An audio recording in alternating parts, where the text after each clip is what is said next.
அஸ்ஸலாமு அலைக்கும். வணக்கம் ஃப்ரெண்ட்ஸ், வெல்கம் டு லைட்டிங் சமையல். இன்றைக்கி நம்ம கிச்சனில் என்ன ரெசிபி பார்க்க போகிறோன்னா, ரொம்பவே சூப்பரான மட்டன் கீமாவை பயன்படுத்தி சூப்பரான மட்டன் சேமியா பிரியாணி தாங்க பார்க்க போகிறோம். வீடியோவை லாஸ்ட் வரை ஸ்கிப் பண்ணாமல் பாருங்கள். இதுக்கு தேவையான பொருட்கள்லாம் நான் எடுத்து வச்சுருக்கேங்க. பேனில் 2 கப் அளவுக்கு சேமியா சேர்த்திக்கிறேன். இது பாயச சேமியா தாங்க. கடைகளில் பாயச சேமியானா இந்த மாதிரி உடச்ச சேமியா தருவாங்க. அது 2 கப் அளவுக்கு நான் எடுத்திருக்கேன். சேமியா சேர்த்து நல்ல கோல்டன் கலர் ஆகிற வரைக்கும் நல்லா ரோஸ்ட் பண்ணி எடுத்துக்கலாங்க. தேவைப்பட்டால் 2 டேபிள் ஸ்பூன் ஆயில் கூட சேர்த்து நல்லா ரோஸ்ட் பண்ணி எடுத்துடலாம். இப்போ பாருங்கள், இந்த அளவுக்கு நல்லா கோல்டன் கலர் ஆகணும். அப்போ தான் சேமியா பிரியாணி நல்லா டேஸ்ட்டாக இருக்கும். பிரியாணி மசாலா ரெடி பண்ணிடலாங்க. மிக்ஸி ஜாரில் பட்டை, கிராம்பு, ஏலக்காய் எடுத்திருக்கேன். இது நல்லா பவுடர் ஆக்கிட்டு வந்துடலாம். இஞ்சி பூண்டு பேஸ்ட் ரெடி பண்ணிடலாங்க. இஞ்சி 2 துண்டு, பூண்டு, பச்சை மிளகாய் எடுத்திருக்கேன். இதெல்லாம் சேர்த்து நல்லா கொரப்பாக அரைச்சிட்டு வந்துடலாம். பேனில் 4 டேபிள் ஸ்பூன் ஆயில் சேர்த்துருக்கேங்க. கூட 2 டேபிள் ஸ்பூன் நெய் சேர்த்திருக்கேன்.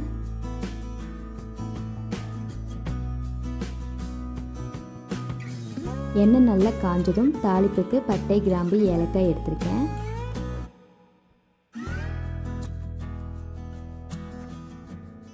இது கூட மீடியம் சைஸ் வெங்காயம் 2 நீல வாக்கில் கட் பண்ணியிருக்கேங்க. அதையும் எடுத்திருக்கேன். வெங்காயம் சேர்த்து நல்லா வதக்கிக்கலாம். வெங்காயத்தோட கலர் சேஞ்ச் ஆகிற வரைக்கும் நல்லா வதக்கி எடுத்துடலாங்க.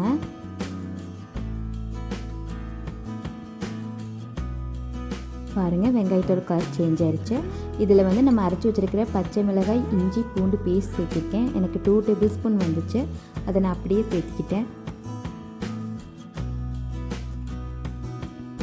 இஞ்சி பூண்டு பேஸ்ட் சேர்த்து அதோட பச்சை வாடை போகிற வரைக்கும் நல்லா வதக்கி எடுத்துக்கலாங்க. இப்போ பாருங்கள், நல்லா வதங்கிடுச்சு. இதில் சின்ன சைஸ் தக்காளி பழம் 3 நல்லா பொடியாக கட் பண்ணியிருக்கேன். அதை சேர்த்திக்கிறேங்க. தக்காளி பழம் சேர்த்து நல்லா வதக்கி எடுத்துடலாம்.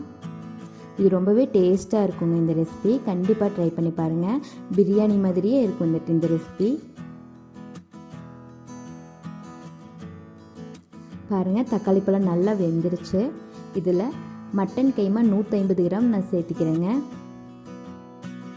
நல்லா வாஷ் பண்ணிவிட்டு சேர்த்திருக்கேன். கைமா சேர்த்து நல்லா வதக்கி விட்டுறலாங்க. இதுக்கு விசில்லாம் விடணும்லாம் அவசியம் இல்லைங்க. நம்ம இந்த மாதிரி நல்லா வதக்கி விட்டுட்டு இருக்கும்போதே அது நல்லா வெந்துடும் கைமா.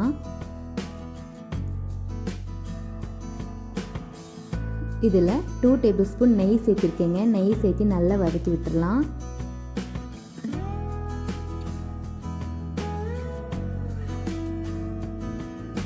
பாருங்கள், எனக்கு ஒரு 5 நிமிஷம் ஆயிருக்கு. நல்லா வதங்கிடுச்சு. இதில் காரத்துக்கு 1 டேபிள் ஸ்பூன் மிளகாய்த்தூள், நம்ம அரைச்சி வச்சுருக்கிற பிரியாணி மசால் 1 டீஸ்பூன் எடுத்திருக்கேன். மட்டன் மசால் 1/2 டீஸ்பூன் எடுத்திருக்கேங்க. இதெல்லாம் சேர்த்து நல்லா மிக்ஸ் பண்ணி விட்டுறலாம். உங்களுக்கு காரத்துக்கு தகுந்த மாதிரி நீங்கள் மிளகாய்த்தூள், பச்சை மிளகாயெல்லாம் சேர்த்துக்கிங்க. பாருங்கள், எனக்கு ஒரு 5 நிமிஷம் ஆயிருக்கு. நல்ல மசாலோட நல்லா மிக்ஸ் ஆகிடுச்சு. இதில் ஒரு கைப்பிடி அளவுக்கு புதினா, ஒரு கைப்பிடி அளவுக்கு மல்லி இலை சேர்த்திருக்கேன். இது 2 சேர்த்து நல்லா மிக்ஸ் பண்ணி விட்டுறலாங்க.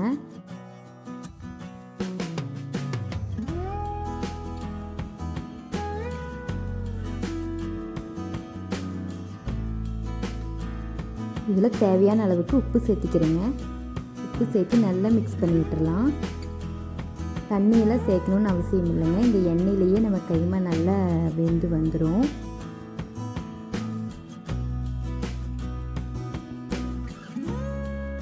பாருங்கள், ஒரு 5 நிமிஷம் மூடி போட்டு அப்படியே வச்சிடலாம். லோ ஃப்ளேம்லேயே வச்சிடலாங்க.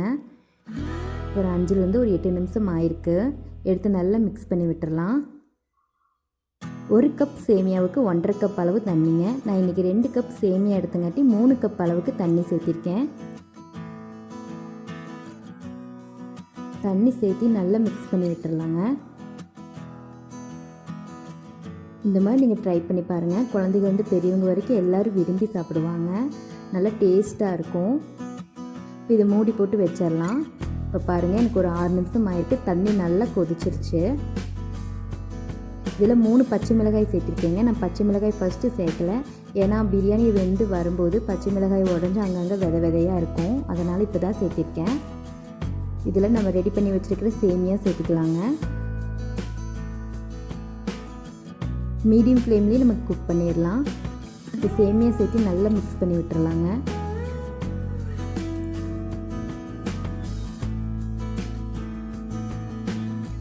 இதில் 1 டீஸ்பூன் லெமன் ஜூஸ் சேர்த்துருக்கேங்க. லெமன் ஜூஸ் சேர்த்து நல்லா மிக்ஸ் பண்ணிடலாம்.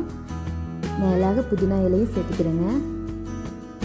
மீடியம் ஃப்ளேம்லேயே நம்ம குக் பண்ணிக்கலாம். சேமியா சேர்த்து ஒரு 5-6 நிமிஷத்துலேயே உங்களுக்கு சேமியா நல்லா அப்சர்வ் பண்ணிட்டு தண்ணியெல்லாம். இப்போ மேலாக 1 டேபிள் ஸ்பூன் நெய் சேர்த்துருக்கேங்க.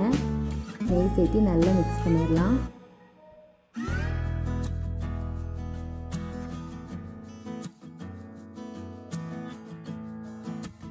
புதினா இலை மேலாக சேர்த்திருக்கேன். சேர்த்து நல்லா மிக்ஸ் பண்ணிடலாம்.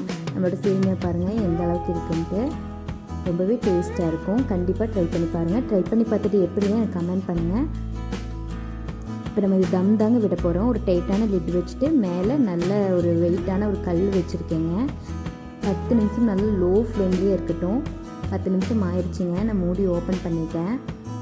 பாருங்கள் நம்ம சேமியா எந்த அளவுக்கு நல்லா வெந்திருக்குன்ட்டு. கீழேலாம் அடியெல்லாம் பிடிக்கல. நல்லா சூப்பராக டேஸ்ட்டாக வெந்து வந்திருக்கு. நம்ம இந்த மாதிரி சேமியாவை நல்லா ரோஸ்ட் பண்ணி சேர்த்தா தான் உங்களுக்கு ஒன்றோட ஒன்று சேமியா ஒட்டாமல் வரும். இந்த மாதிரி கண்டிப்பாக ட்ரை பண்ணி பாருங்கள். சேமியா பிரியாணிக்கு சைடிஷாக மின்ட் சட்னியும் தயிர் சட்னியும் தாங்க எடுத்திருக்கேன். கண்டிப்பாக ட்ரை பண்ணி பாருங்கள். ட்ரை பண்ணி பார்த்துட்டு எப்படி இருந்தாலும் கமெண்ட் பண்ணுங்கள். ஓகே ஃப்ரெண்ட்ஸ், லைட்டிங் சமையலை வாட்ச் பண்ணதுக்கு நன்றி.